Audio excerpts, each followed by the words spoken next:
The death toll in Morocco has now risen to more than 2,900 following last Friday's 6.8 magnitude earthquake. Take a look at that video. You can see dozens of people sleeping in the streets, many without food or water or access to electricity.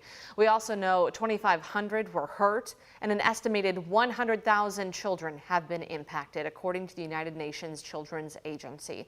That is a third of the country's population. Following criticism over the slow pace of the rescue operation there, Moroccan officials said more tent camps appeared up overnight. The army also said it's providing drinking water and distributing food. The country has accepted offers of aid from Spain, Britain, and Qatar.